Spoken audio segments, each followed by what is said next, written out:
Hello there, and welcome to the Archive in Between, where I read stories collected from across the dimensions. Take a subscription so you can find me again if you wander off.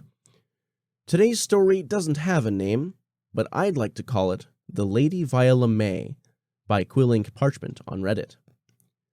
I was one of the first to respond to the Duke of Ethelworth's missive for help, when his daughter, the Lady Viola May, was kidnapped by a band of ruffians hoping to fetch a pretty ransom. A knight who'd been discharged from the king's guard because my captain had fallen for my fiancée, I was now more or less a mercenary, though with a touch more compassion for the unfortunate, having come from humble beginnings myself, and a reliable moral compass, as old knightly habits die hard. This particular mission appealed to me in all aspects, saving a damsel in distress from the scum of the earth with a very generous prize, her hand in marriage or riches beyond measure. Of course, I was going to pick the riches. I was at the prime of my career. Marriage would do nothing but hobble me. The messenger had barely finished rattling off the appearances of the ruffians when I leapt on my trusty stallion and took off down the cobbled streets and out of town. Black cloaks, silk masks that were red as blood, and a hooked-nosed leader.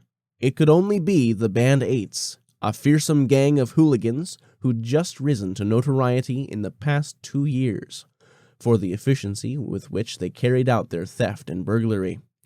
And it seemed that their crimes had escalated in severity to include kidnapping. In a previous mission, tracking down a treasure chest recently burgled from a manor, I had found out where their hideout was. It hadn't been worth storming the villain's lair on my lonesome to recover treasure that was most likely already spent, but that had all changed now that there was a kidnapped maiden in the equation. So I headed for the mountains. The journey took half a day, and the sun was halfway towards the west when I arrived at the foot of the range. I had to dismount when continuing on horseback was out of the question. Then followed a lot of shuffling along narrow edges, where losing one's footing would mean plunges that ended up with one's brain splattered on rocks. I was never great shakes with heights, but it was easier doing it the second time, and soon I was just a corner away from the entrance of the lair. Hugging the rock face, I cautiously peered around the corner to check the position of the sentry. My heart sank. It seemed like the entire gang was out at the entrance. A quick count told me that there were 7 of them. My plan to face them off one by one was nothing but a pipe dream now. The element of surprise was the only advantage left to me.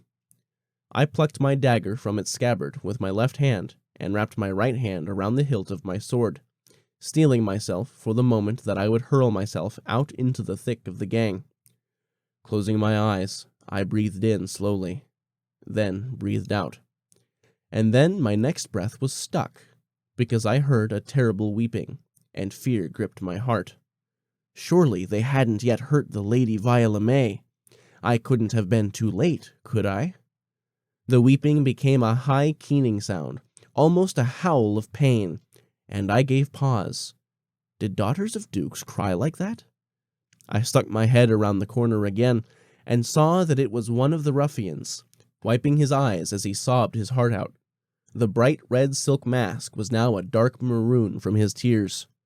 As I stared in bewilderment, I realized that there were words in the howls. Deciphering it took a fair bit of guesswork because of the hiccoughing and heavy panting, but... If only my father did love me, he wept, then I wouldn't have felt that I needed to prove to him that I've earned my place in the world by earning riches beyond measure. The hooked-nosed leader laid a comforting hand on his shoulder. Was that what the lady said? The crying man nodded, and then burst into a fresh wave of sobs, and any words he might be saying were incoherent. As I looked on, stupefied, the 8th gang member trudged out of the cavern, twisting the edge of his black cloak in his hands. His other teammates rounded on him at once, chorusing, "So what did she say?" He took a deep breath, looking for all the world about to start a rant. Then his face crumpled. His wails were even more heartrending than the first bandits, and they couldn't get anything coherent out from him. One of the other bandits walked into the cavern after that, throwing terrified backward glances behind him. Finally, the second one calmed himself down long enough to speak. "She was right. My mother would not be able to bear it if she'd known that I was footing her medical expenses in this manner. I quit, sir." And he pulled the silk mask from his face and threw it down at the leader's feet. His fellow thugs cried in unison, "No!" The hooked-nosed man leapt to his feet, and even with the mask on, his expression was unmistakably thunderous. "I'll have a few words with that lady. She said she'd give us a consultation, and see how her words break our hearts. We'll see how loquacious she can be with a dagger against her throat," he said. My hold on my weapons had slackened as I witnessed the unusual spectacle before me, but now I tightened my grip on them, and once more prepared to dash out from my hiding place to slit the leader's throat before he could lay a finger on the hostage. But again, before I had so much as moved my center of gravity, there was the sound of footsteps, and the third bandit emerged from the cave, his sobs echoing due to the tunnel's acoustics. "Everything I've done has been a blow against what that small, starving orphan in the streets had believed in. I'm not making the world a better place. I'm making it worse. Oh, how could I have turned my back on everything I had stood for as a child?" And it was at this point I had seen everything life had to offer. For at those words, the hook-nosed leader threw his head back and let out an anguished cry of sorrow, dropping to his knees in a manner that was indubitably impressive, but surely damaging to his kneecaps. Then followed a long bout of blubbing, from which I surmised that he too had started on this career with good intentions, but the means had now undermined the ends. His followers took his lead, huddling around him and sobbing as well, for a good few long moments, and I was wondering whether or not I should take the chance to sidle past them into the cave to retrieve the hostage, when the leader got to his feet, drying his eyes with the corner of his cloak. "Come," he croaked, "we shall return the lady to her ancestral abode. It shall be our final act as a group before we disband." "I'm glad to hear it," said a lilting voice that echoed in the tunnel, making the bandits fan out in surprise. And so it was that I laid eyes on the remarkable Lady Viola May, as she stepped out from the darkness, her black hair glossy in the early morning sunlight. "For I'm sure father would be very worried." "But sir," said one of the bandits, "we would be risking capture and death if we returned her ourselves." This was, I decided, where I came in. I stepped out from my corner, sheathing my dagger and clearing my throat. I would gladly do the honors of bringing the lady home. 8 swords were drawn and brandished in my direction. "I promise, of course," I added hurriedly, my voice about half an octave higher than before, "that I will not breathe a word of the location of this cave for as long as I live, if the Band 8s kept their word of never committing another crime for as long as they live." The swords wavered, but were not sheathed, until the Duke's daughter said, "Gentlemen." It took a few more crying sessions and a group hug, many kisses on the lady's hand, as well as several flourishes in her direction, before we were finally allowed to leave. I glanced sideways at my companion in admiration as she daintily stepped along the narrow edges of the paths, sure-footed as a goat. "Well, my lady," I said, "you really are something." "Thank you, good sir, and I must return the compliment, for I believe I was snatched from my home just this morning, and now it's only sundown. However did you do that?" In a bid to obtain a higher reward, I had planned to tell the Duke about my amazing tracking skills, which resulted in my timely rescue, but as I looked into the girl's blue eyes, the story seemed nothing but a child's tale. "I happened to know where the lair was situated beforehand," I admitted. "And you came alone, knowing you faced a group of 8 well-armed men?" She raised her eyebrows. "My father must be putting out a great reward. My hand in marriage, perhaps." She said that matter-of-factly, without any of the coy giggling or fluttering of eyelashes so typical of other maidens her age. I found that I liked that. A lot.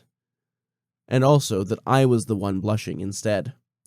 Well, that was the first option, but I'm gonna take the money instead."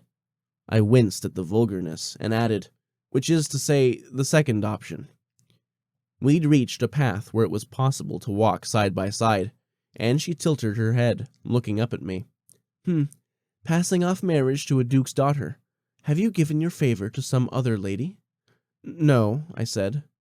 Then do you perhaps like another man? She asked, just as matter-of-factly as before, and I detected no trace of the eagerness for gossip usually present in any other female specimen, and indeed in most male specimens as well. I have a weakness for the fairer sex, I said, smiling at the remarkability of the lady Viola May. She said, frowning as she inspected me. Then her eyes lit up, a dazzling ice blue. A failed engagement. Someone broke your heart, and you feel that you can never love again. I began, but found that I couldn't continue. But time will heal all wounds, and you will learn to love again. You're only human, after all. You can't help it. She smiled. So this was how she pulled off that thing with the bandits. She was a gifted reader of the heart and the mind, and it occurred to me that it would be a privilege to have my heart and mind read by her all my life. Our lives. I will have you know that I'm not as easy to crack as those men up there, I said, pointing back in the general direction of the cavern. You don't have me all sussed out in just 10 minutes on a generalization of humans and love. I'm way more complex than that. She smirked at that. As it turned out, she was right. I really wasn't. And, when we got back to her manor, I picked the first option. Thanks for stopping by and listening to the story. Take a subscription. It'll lead you back if you get lost, and it'll let you know when I'm ready to read again. If you have any ideas about what I should read next, let me know in the comments, and I'll try to get the author's permission, if I don't have it already. I look forward to seeing you back here in the future.